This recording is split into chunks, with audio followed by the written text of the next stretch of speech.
Ladies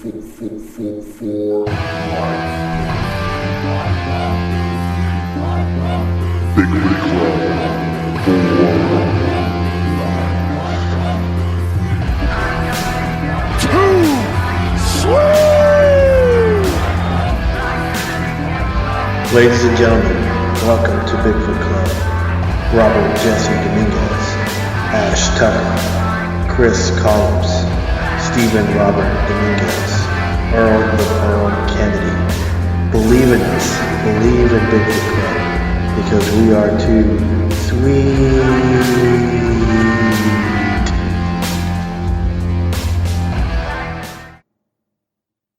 Hey everybody, Robert Jesse Dominguez, Bigfoot Club, Season 2, Episode 23. I'm by myself today, but I have a really special guest in today, and I'm really excited about it. And this is my brother, Richard E. Dominguez. Richard, say hello to everybody. Hey, Robert, how's it going? Good. So normally I have like two co-hosts, but today we're just changing it up because I was trying to we're trying to get the schedules up in line so we could do this, and I know it was kind of tough, so it's just going to be me today. All right. So I know since you're everybody knows I brag about you a lot. You're my older brother, and you're a creator of El Gato Negro, and I tell everybody that all the time. So I just want to get, because I know how you got started, but not everybody knows that. So you wanna touch on that really quick, how you got started and what got you started in being an artist and creator and writer and all that? Well, first of all, bro, thank you for inviting me to your awesome show. Thank you. Appreciate it. Yeah, and it will soon skyrocket after this interview. I think it will. But first of all, I'll say in try to in a nutshell how I got influenced on that. Before you were born, right? Mom and Dad used to take us, older siblings, over to our grandmother's house in West Dallas, mm-hmm. and would drop us off there whenever they needed to work. So our mother's siblings there, our young aunts and uncles used to look after us, and I was like around maybe 5 or 6 at the time, and I would wander off into our uncle's room there. Well, they both shared, but we had 2 uncles at that time. Our mom had 2 younger brothers, mm-hmm. and I would wander in there, and I stumbled upon these cardboard box full of comics, and they were from DC and Marvel back in the early '60s, uh-huh. and it had the Spider-Man Steve Ditko's and the Jack Kirby's Fantastic Fours, and of course they have your DC Batman and Superman at that time, and some of them had covers, some of them were pretty much beat up. Yeah. And I would spread all the comics over our uncle's bed, and I would just look at them. I wasn't reading them at the time. I was just fascinated by the artwork. Yeah. And sometimes, and then our uncles would come out there and they'd bust me and say, "Hey, what are you doing in our room, you little twerp? Get out of here!" And they would drive me out of there. And our grandmother would say, in Spanish, déjalo, just give him one book, Yeah. They would give me the ones without the covers. And it sounds like them. And that was a start. Yeah. That was something, but that was a start, and I got hooked from there. And then as they knew that I had the interest of that book, they used to take me to that West Dallas drugstore that was right next to Clyde Barrow's father's gas station in West Dallas. Wow. And would introduce me to that, I see that drugstore that had that the comic section there, which was a squeaky little spin rack that says, "Hey, kid, look, comics." Yeah. And I would see that, but a plethora of comic books with all, written by those who had great imaginations, and I was hooked to that too. But it didn't take away from who I am and where I came from, right. because our grandfather also introduced me into Mexican luchador comics, which was known as fotonovelas. Okay. They had that El Santo and Blue Demon comic books, and then in their adventures, there were photos, but they were like plastered on into panels in comic book format, with word balloons, of course, in Spanish and everything, and they would have their adventures fighting villains and vampires and mad scientists with robots, and so I kind of stuck to it. Yeah, I was reading mostly the DC and Marvels and everything, but I would see and said, how come they never have any Latino superheroes? Yeah, growing up with that. And, and then our uncles used to take us to the Jefferson Boulevard drive-in, where they would see, movies about El Santo and Blue Demon. Yeah, yeah. And at that time, so I grew up with all of that, and with all that adventures, and wanted to know, hey, I wanted to create my own Latino comic book superhero, and I, as I grew older, I was drawing at that time. Mm-hmm. I discovered that I had a talent to draw, and was trying to submit my stuff to both DC and Marvel, which, I was rejected by all that. I don't have their rejection letters anymore, because I never could find a way to store them at that time. And I did remember having one letter from Steve Ditko, the co-creator of Spider-Man. Did you really? And, wow. Yes, because I was trying to, at that time, I was trying to get him to see if he could do the pencils on the original EGN at that time. Oh, that would have been great.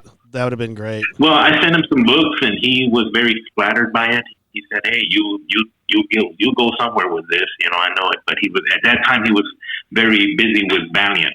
Yeah. At that time, he quit both DC and Marvel and started doing freelance, and out of his own apartment in New York. But that's another story on there. But going back to that, I attended, junior high, was still reading comics. I was making my own comics back then, and coming up with my own weird characters and selling them for a dime. One of those things where you put them in notebook paper and staple it, and it comes out to be like a little easy 8-pager. And so I was still had that bug in me. Yeah. The ink was flowing in my bloodstream. And by the time I got to high school, at Skyline High School, I took a course in commercial arts to pursue my art career. And there I was introduced to my instructor there, Bud Norton Hemmedinger, who was a student of Bern Hogarth. Now, Bern Hogarth was the illustrator of the Tarzan comic strip back in the 1920s and 30s. Mm.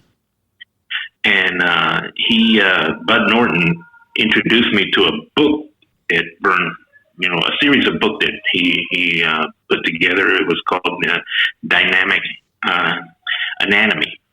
And when he saw what I could do, he goes, "Hey, I want to introduce you to these books, and this will help you with your superhero anatomy." So to this day, I still hung on to those books because to me they're like the Bible of comic book drawings.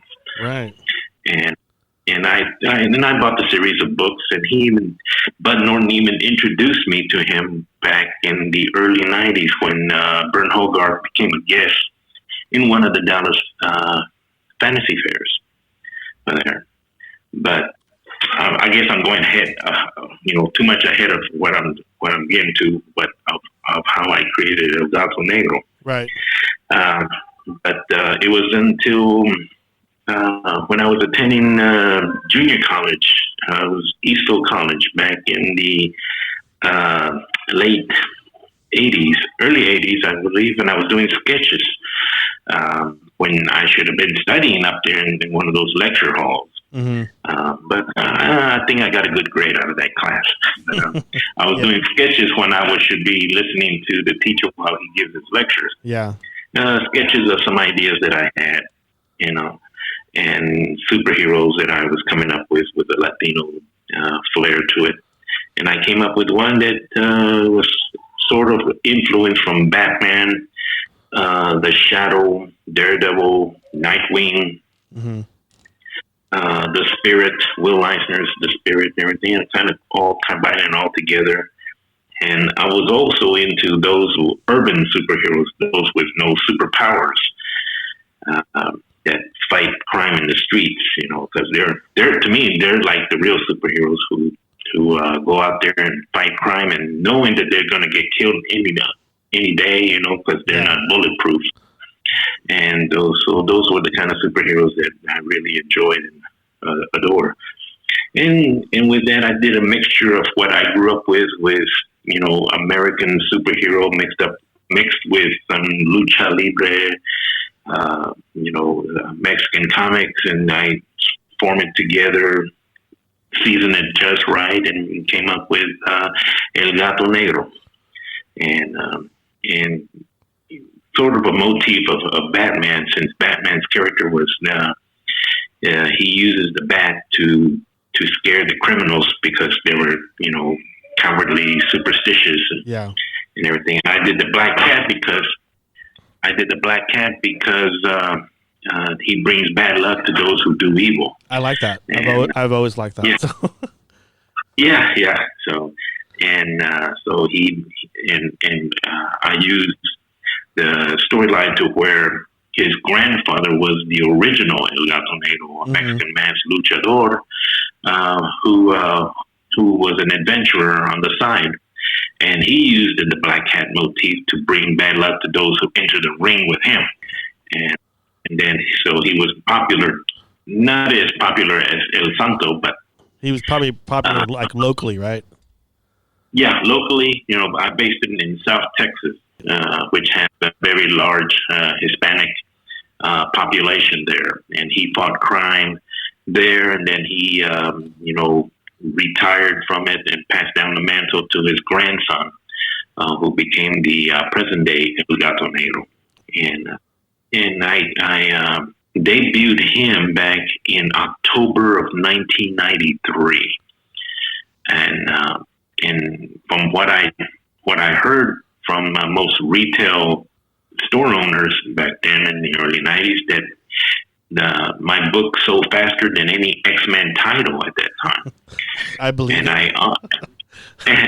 I printed out only 5,000. I had a budget for only to print out 5,000 books, and within a month it was all gone. It sold out. The distributors picked it up pretty quick. I was picked up by 2 distributors, which distributed nationwide, and they were gone. They were gone within a month. That. So when then I was coming up with issue 2, that's when the comic book industry was hitting turmoil. Both the big 2, DC and Marvel, were trying to, and they succeeded too in monopolizing the industry by buying the distributors so they can be only exclusive for them. It made it hard for the indies like myself, small companies like myself do. And I've known some people who had their own books, their own comic book companies that went belly up before their first issue ever hit the newsstands. So that says I kind of like... Yeah, that actually says a lot about your character and your durability on how you're still keeping it going. So... Yeah. Well, I was really persistent because I really believed in my character. And so at that time, what I did was just folded my arms and waited for the dust to settle. And some of them would pursued it, and they died off. And what kept me alive was the internet at that time. And so I sold the internet and comic book conventions. That's how I was able to stay alive on there. And then with just pursued. I kind of left the industry back in '97 at that time, but once a comic book creator, always a comic book creator. I couldn't stay away from the game too long, and it wasn't until 2005 that I came up with a reboot of the character I titled it El Gato Negro Nocturnal Warrior. And so I had the assistance of Michael Moore, who's now a very successful film director, filmmaker. He was, at that time, was my writer, and he helped me with the reboot on the character, and hired an artist there by the name of Efren Molina, who did the pencils in sort of a dark style. It was more like Mike Mignola's Hellboy. I've read that one, and I read either that I love his stuff. Yeah. But when I saw that, I said, man, I loved it. So it's good stuff. Yeah. He really is good. Yeah, and but he's out there. He's now retired. He's living off over there in Kaufman, Texas. I didn't know that. He's out there, working with horses. So, and he does a little painting on the side. But man, can that guy drink tequila? So, but I was going to ask you, and unless you want to. No, well, we keep in touch. I keep in touch with him on Facebook. Yeah. So, but he's all right.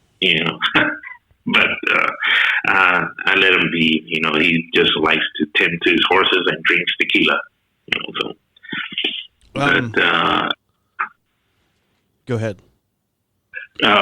With that going on with EGN. I was approached in, I guess it was in 2017. I was approached by another film director. Well, it was Michael Moore. Mm-hmm. He approached me because he wanted to do a short film on the character, since he knew the character very well. Yeah. Because he wrote some stories, and he at that time he left Azteca Productions, my company, and went into film directing in Austin, and he did a couple of martial art films. They were really good, and so they asked him at these film festivals, "What's your next project?" So he came out. They said, "I'm going to do one of El Gato Negro." So he approached me and wanted to know if it was okay. I said, sure. He goes, and we'll even let you in on it. We'll let you have your Stan Lee moment. I said, oh, that's awesome. And so I went down there to Austin and I guess it was the early part of the year there. I want to say January, February, March, but at that time Austin was was 20 degrees, and we had to make it look like it was 70. So it was pretty cool at that time. But he introduced me to a couple of actors who portrayed the characters on there. Bobby Hernandez, who's a stuntman and martial art guy who's doing some other films professionally, and Joe Perez, another actor on there that portrayed the grandfather on there of the character, and we became Augustine. Yeah, he played Augustine, and he played it perfect. Both of them played it perfect and everything, and I played Father Dominguez, who is a priest. Yeah. On there. So, but at that time, Michael said, "Hey, just wear some plain clothes. I said, that's not good enough. Yeah.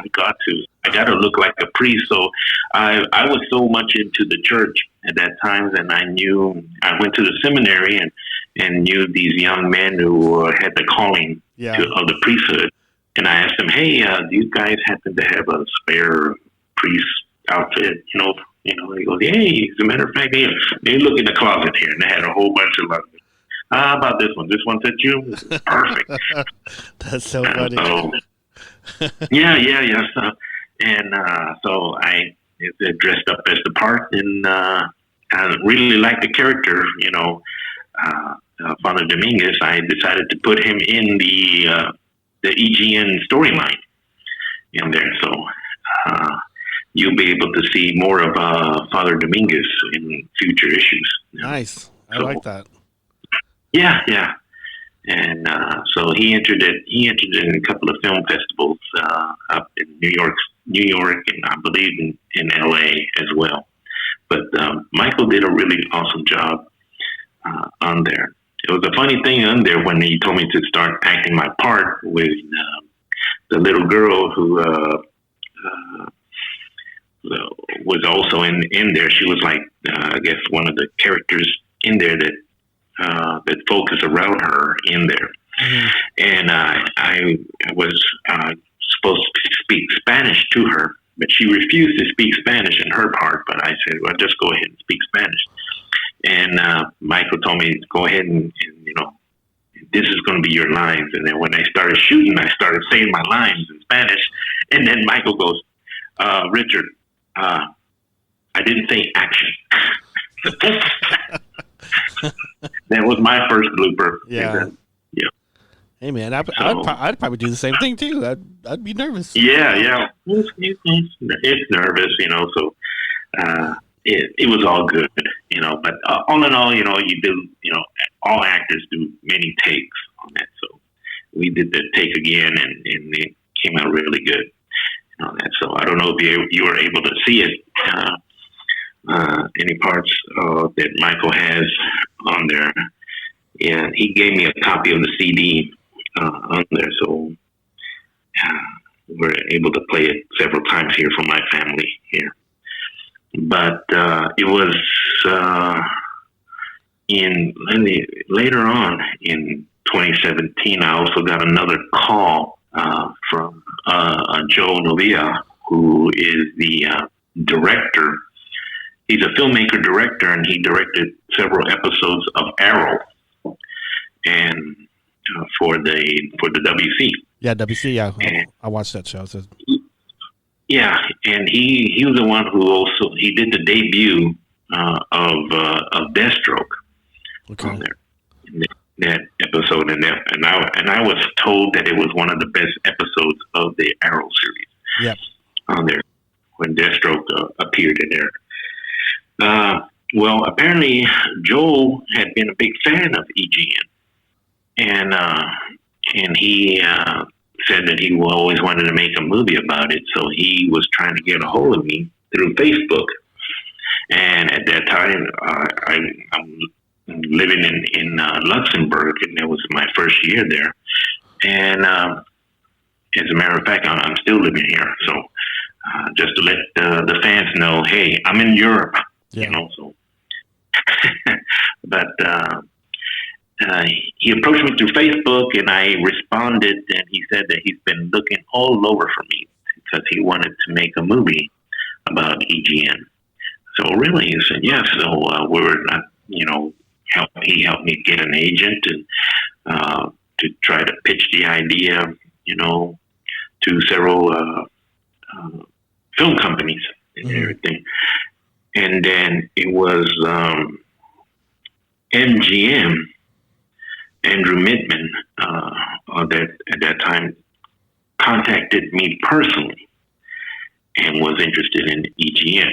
And so I introduced him to Joe, who at that time wanted to represent me. So he did, and he believed in the character. So he was in the West Coast as well as MGM was.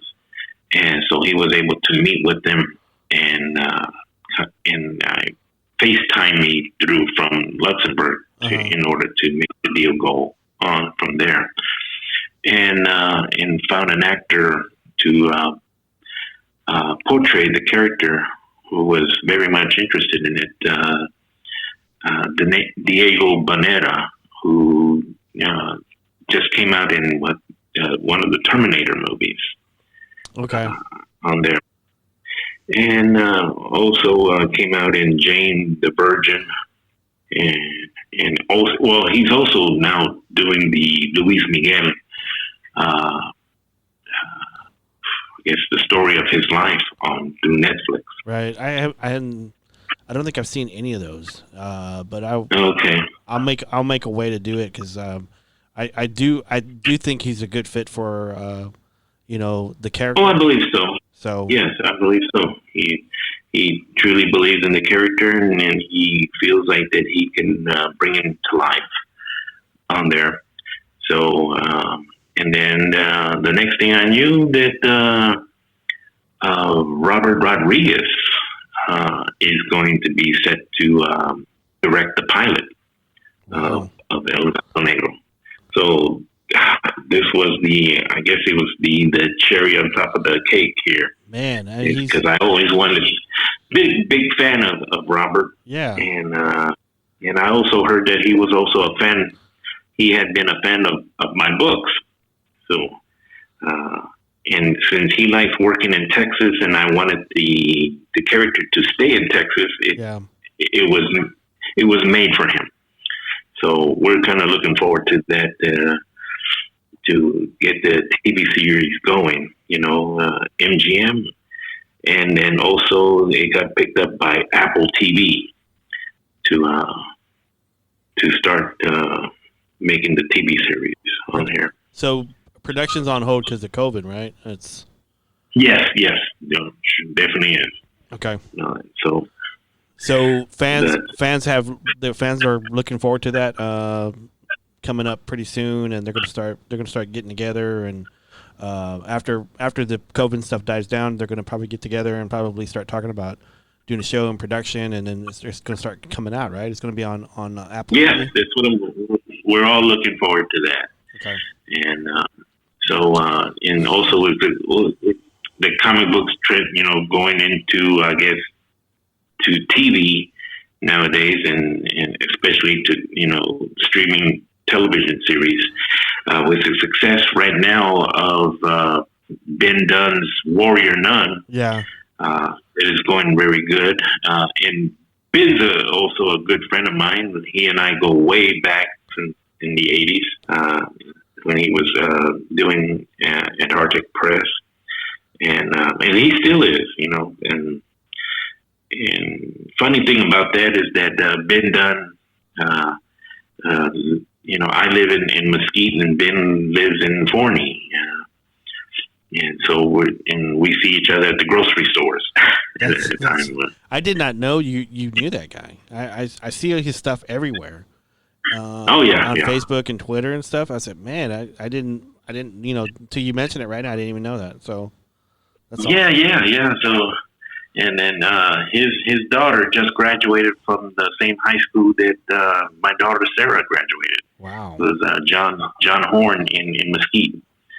So so there's something for trivia. Yeah. So, hey, I wanted to go back a little bit. And I know you mentioned Hogarth and Ditko. Who's your biggest influence in the comic industry that got you going where you're at right now? Well, my biggest influence was Will Eisner, who did The Spirit. Okay. Love his style.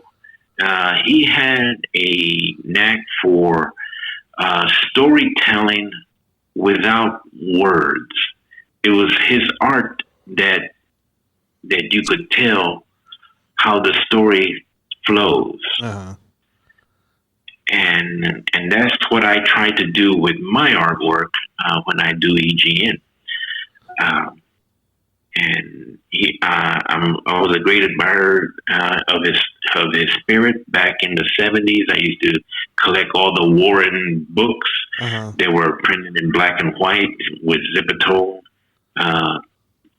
Zipatone is a padded dot way of coloring a black and white. Mm-hmm. And that's what I did with El Gato Negro back when I first debuted it. I used Zipatone. And back then I was known as the Zipatone King. But I used to color. That was my way of enhancing or photoshopping my black and whites. It was like texture stuff, right? It was like texture stuff? Yeah, it was texture stuff, and it took a lot of X-Acto knife twirling and patience, to do that, to try to capture the depth of the artwork at that time. It's funny because as a kid, I do remember seeing you do that a lot. Yeah. And like you would tell me like, "Hey, stand back, I got to do this," and I do remember that. So. Oh yeah. But I was very fortunate. Well, not only that was Will Eisner, but it was Jack Kirby as well, who was known as the King of Comics at that time, who practically created the Marvel Universe at that time. I got a chance to meet both of these legends in San Diego when I was out there trying to push El Gato Negro. I only had like a little box of flyers, introducing my comic book. And it was back in 1992 that I attended my first San Diego comic book convention. And I was introduced to Jack Kirby, and I gave him a flyer, and he looked at it, and he goes, "You're gonna do well, kid," Yeah. And was very fortunate to get a picture of he and I as I was shaking his hand, and his wife, Ross, took the picture, He's already passed on, right? He's already passed on, right? Yeah. He's he passed away back in the mid-90s. Wow. I don't know what year, but I was very fortunate to meet him. And that same year, I was introduced to Will Eisner, who, when I put out the book El Gato Negro, I dedicated the book to three comic book giants at that time that made a big influence to me. One of them would be Will Eisner, the other one Jack Kirby, and the other one was Bob Kane, the co-creator of Batman.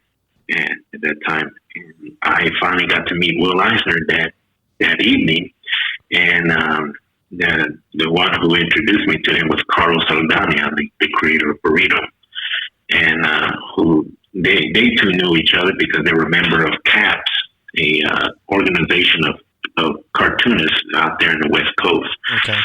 And when he informed Will Eisner that I created El Gato Negro and dedicated the book to him, he was a little flattered. I made him blush at that time. And then he told Carlos, my friend, he goes, "You got a camera? I want to take a picture with this young man." So, hey, Will Eisner wanted to take a picture with me. Man, that's awesome. So I got that photo there too. So, two photos with two legends in one day. Man, that was. You should have right then. You should have went out and bought like a lotto ticket. That's what you should have done. Yeah, at that time, my luck was going real good. Yeah. So, I wanted to ask you also. I mean, who is the biggest influence outside of the comic industry in your life, and how did it affect your life? I just wanted to ask you that question. And outside of comics, yep. Yeah, that is a good question there. Outside of comics, I would probably have to say, let's see. I figured I'd stump you on that one. Yeah, you did. It was because comic books was my life. Yeah, and that's all I knew on there. I would have to say my instructor, Bud Norton, mm-hmm. who truly believed in me, and he sat me down many times in commercial art in the 3 years that I took that course back in high school, and he would lecture me, verbally spank me, and drill stuff in my head that he would only tell me and not the other students. And I remember him telling me that he goes, I don't want to let you go. You're good, Richard. You need to focus. I guess I was being rebellious at that time. Mm-hmm. But then he goes, I wish I had a classroom full of you. That's flattering. Wow. Yeah. So I'm like, wow, that really is. And he goes, you just need to focus and just pursue your goals. Focus on one thing and you will go far. So I said, well, I just focus on what I knew and what I guess I was brought here on God's green earth. And that's to create comics.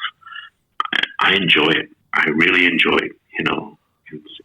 The ink runs in my blood, and there's nothing more that I enjoy more than just do it.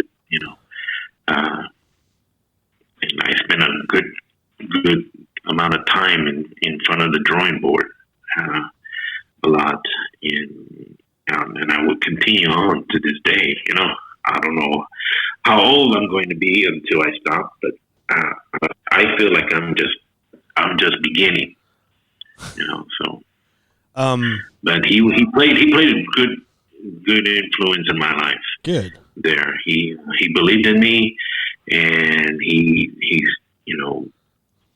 didn't kick me, but he just with a mental kick in the head, pushed me forward. He introduced me to Bern Hogarth, and he wanted to, and when he did, he would whisper to Bern and said, that's the one I was telling you about. I said, okay. So, but and to this day, I still have his book on there. But yeah, that would be. But even though it's still almost comic related, it was at the same time it's almost outside. Because he was a teacher to you. Yeah, he was a teacher to me, and he was into comic books, but he wanted me to pursue in commercial art, which I did for a while, a good long while. I was doing storyboards to keep things afloat with my family. Mm-hmm. I did storyboards that targeted the Latino market, which is like one of the biggest, markets in the world, globally. And I did that for a good 20, 25 years. I was going to ask you, because I know you pretty well. You're an artist, you're a writer, you're a creator. What element of your work that gives you the most satisfaction? It's the creating part.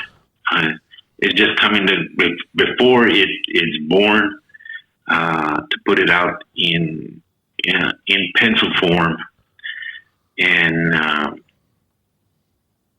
it would be the creating part right there. And then prior to execution into pencils and inks, and there you have it. It's the creating part. Knowing that you have the ability to create and tell the story, because you're the storyteller first, and then you're the artist.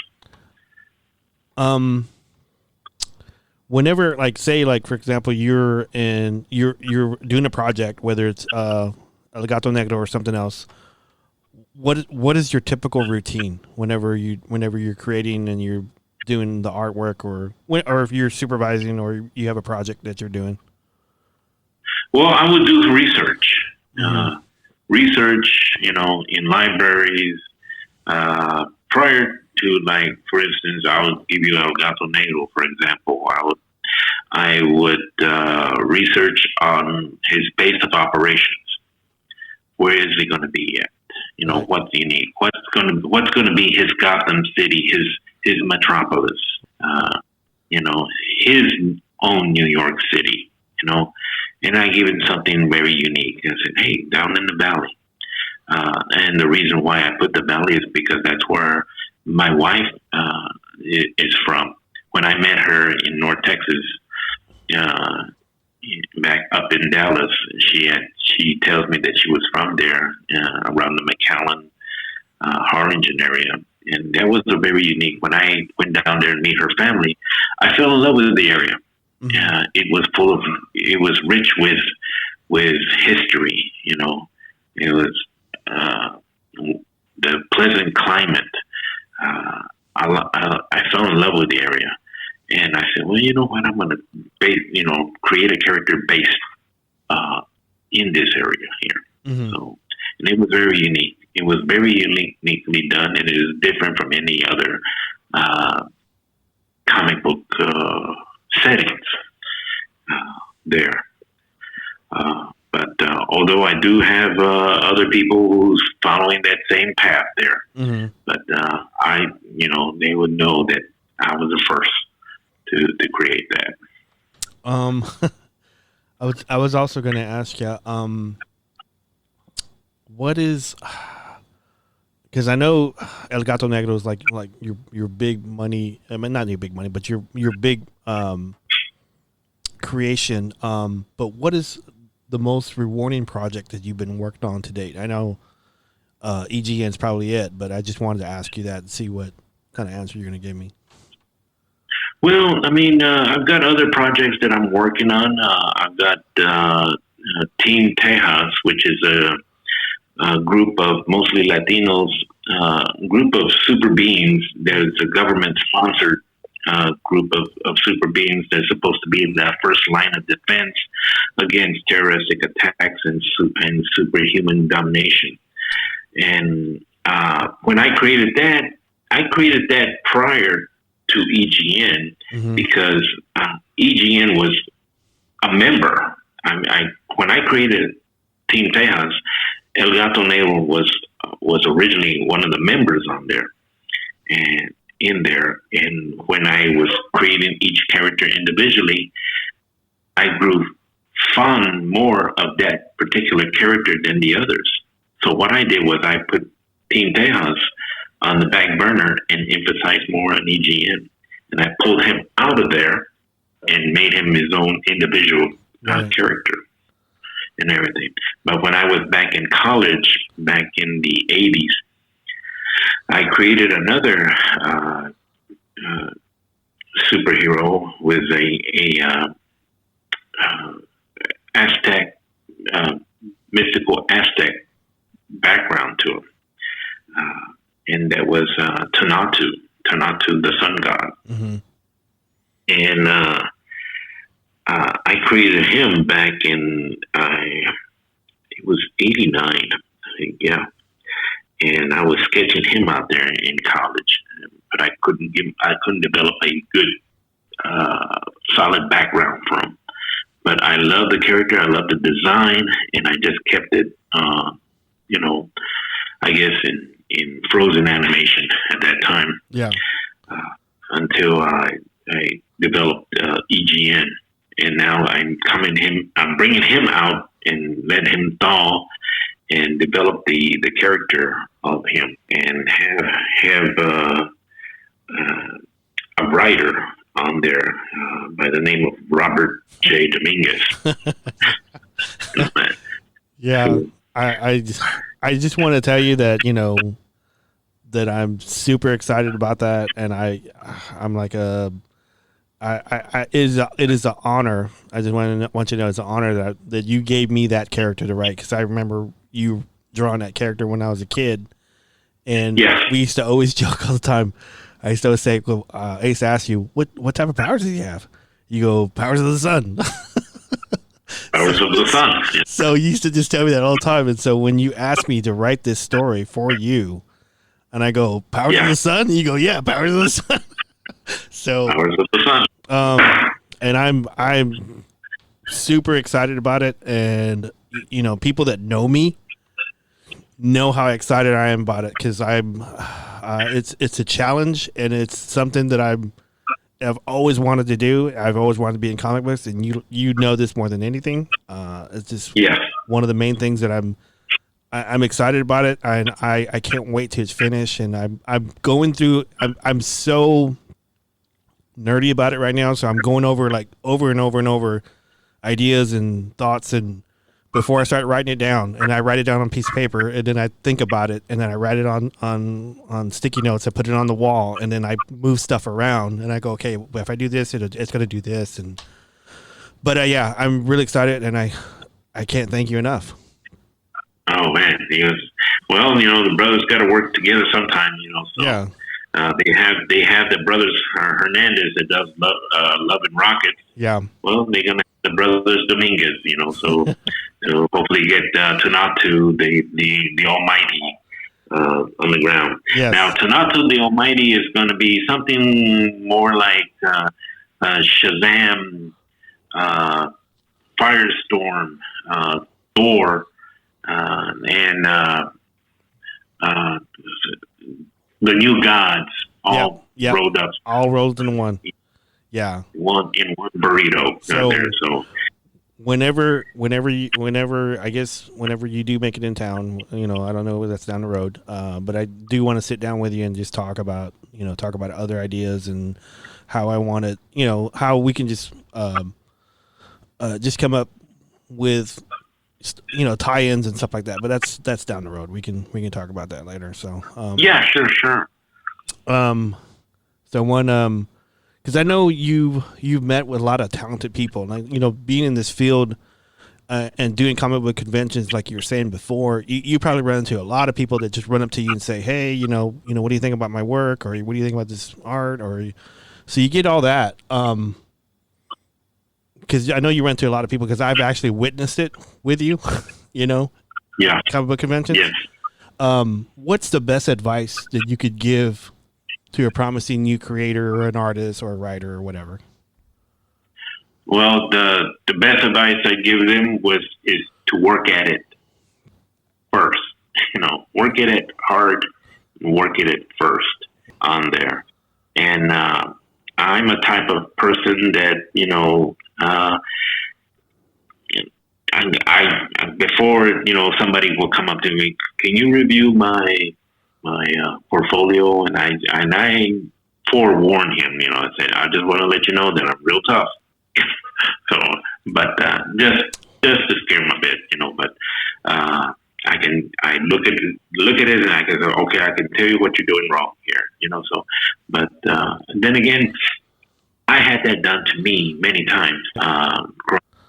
Going up there to the big wheels up there in the industry, they tore me up, and they tell me what I'm doing wrong, and I focus on what I'm doing wrong, and I tried to correct it. And when I do correct it, I go to him again, and they said, okay, you're getting there, just keep going, and because I sometimes tell people, hey, you have no business to be in this business. They take it wrong, but hey, I'm not going to lie to them. I am not going to lie to them. And then someone else tells them later on, hey, what are you doing? But I try my best to be kind and to tell them the truth on there.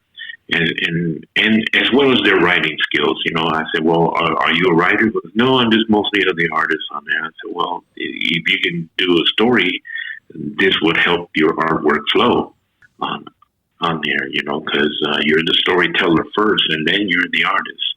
And this was something that an old Disney animator once told me, who saw my artwork, and then he came up to me and said, Walt Disney would have loved you. So I said, oh, wow, man, now that's flattering. That's a compliment right there, And his name was Tex Henson. He was an old Disney animator and the creator of Chip and Dale, who I read, who I used to see in the comic book conventions. He's no longer with us, but his advice still rings in my ears on there. But when I review portfolios, that's what I do. And I see some of them that I would advise them to take a look at the book that my instructor would give me. I would give them that same advice. Pick up Bernd Hogarth's book and hang on to it because it's going to be your Bible. So, but I'm also working on a new graphic novel. It's the El Gato Negro Nocturnal Warrior collection, and it's the collection of all my past books that I've done. El Gato Negro issue number 1 through 4, and El Gato Negro Nocturnal Warrior Legacy Book 1, and Legacy Book 2, which is like the first 9 pages. It's unfinished and unpublished, and some other special features in there. And all that compiled in one book, and it's like a total of over 160 pages. Wow, that's impressive. I can't wait till that comes out. Yeah, I'm going to have that done through Amazon. Okay. Kindle, and it's going to be like about a 10x7 paperback, and value was the ISBN number of $20 there. So it's a steal right there. That's a steal right there. So yeah. All right. And hopefully to get that, I'm at the finishing stages of that, and then I'm working on another graphic novel, which is El Gato Negro Nocturnal Warrior, the graphic novel number 0, and it's an all new story, and it's one story which is like is equivalent as the first collection book. It's going to be like about 120 pages plus. But it's going to be one story where it's introducing a new character in there, a new villain, and it's going to have cameos of a good amount of the other comic book superheroes that are from the in the comic book industry, mostly about the independent. But that book hopefully to be pulled out by 2021. Okay. I think I was just going to say, I think you are our first non-Bigfoot paranormal guest to be on the show. Oh wow! I feel honored. You know. Yeah. So. So. Even though I haven't experienced that, or he didn't tap on my window. Yeah. But, I've been listening to some other Bigfoot stories. I've heard of one that there was one Bigfoot who was known to have a smirk on his face. I don't know if you heard that one. Not particular, not about a smirk, but I'm not surprised. So. Well, they said that he must have been in some accident where it damaged his face. Yeah. And when he smiled, it would look like he had a smirk. Was this on Bigfoot Outlaw Radio, the one you sent me? I believe so. See, I just did a podcast on 2 podcasts ago called Bigfoot Magazine. And remember when you helped me do the logo for that? Yeah. So I just did a podcast on that, and you're the first one that I'm actually going to post. I actually did a section with Mom. I actually did a podcast with Mom. Oh, really? Yeah, I did one with her because we talked about because she had a Bigfoot experience in 1957 that she didn't know about. She was telling me the story like a while back. And she was telling me that she went to Indiana Harbor with Papa and Tio Jesse and Tia Mary, and they were picking broccoli and parsley, and they got chased out of this area off in Indiana Harbor by something that was screaming and shaking like trees and cornstalk, and they were all yelling. It was oso, and they all ran out. It was like early in the morning, like 4:00 in the morning. And I told Wow. mom, I said, Mom, bears don't do that. So I told her she had a Bigfoot incident, and then she had another story about a goat man over by Lake Worth in Fort Worth when her and Dad went to some dance hall, and there was a goat man sighting, and a lot of people were running out of the dance hall, and so she's got that, and then she's got some stories about her great grandfather and how he had some paranormal stuff over by what's that mining town in Texas? Can't think of it. It was called. Oh man, Malakoff. Malakoff, yeah, Malakoff, Texas. So she's got some stories on that. So I haven't published that one yet. I haven't posted it. I have to edit a lot it out. Oh man, dude, you just made the hairs in the back of my neck stand, man. Yeah. How would if someone's a fan of El Gato Negro and they want a comic book or they want some kind of material from you? How what's the best way to go about getting it or reaching out to you? Or they could contact or they can contact me through Facebook, or they can go to my store, which is storenvy.com. Okay. Azteca Productions .storenvy.com. I'll whenever we get off, I'll post it on. Whenever I post the podcast, I'll post all your links on it. Well, good deal. We're about an hour in. So it's been that long? Yeah, it's been 57 minutes. So wow. We could stop here if you want. I mean, we can. Well, if you got more questions, No, I think I think I hit them all. I mean, we hit them all. I was I had 10 questions, but I think whenever you were talking about creative and all that stuff, it hit on some of the questions. I said, okay, I just X that question out. So you already got to it so already. But do you have any shout outs you got into anybody or?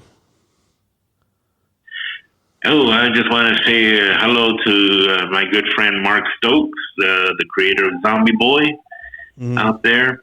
And let me see. Oh, there, Ben Dunn, who is the creator of Warrior Nun. We're looking at his TV series on Netflix. And then hopefully that we'll be able to all sit down at a watching party once El Gato Negro gets on Apple TV. I'm excited about that.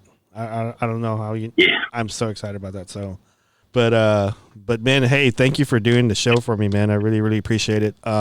It's gonna be on this Sunday, so I'm gonna post it probably Saturday night or Sunday morning, and so I just want you to know, thank you so much for doing it, and But whenever you get more stuff to send out, man, you're more welcome to come back on and pitch it, and Oh, this was fun, bro. This was fun. Thank you, man. I hope you enjoyed it. I hope you enjoyed it as much as I did. I did. But anyway, give the love to the kids for me. Tell Olga I love her, and I'll see you soon. Okay. Okay. Will do. I'll talk to you later. Thanks. Bye. All right. Thanks. Bye.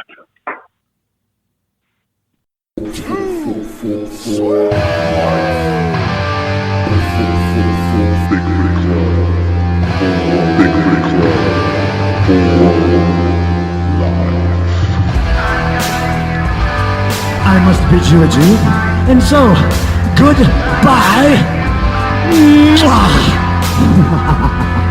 and good night, bang!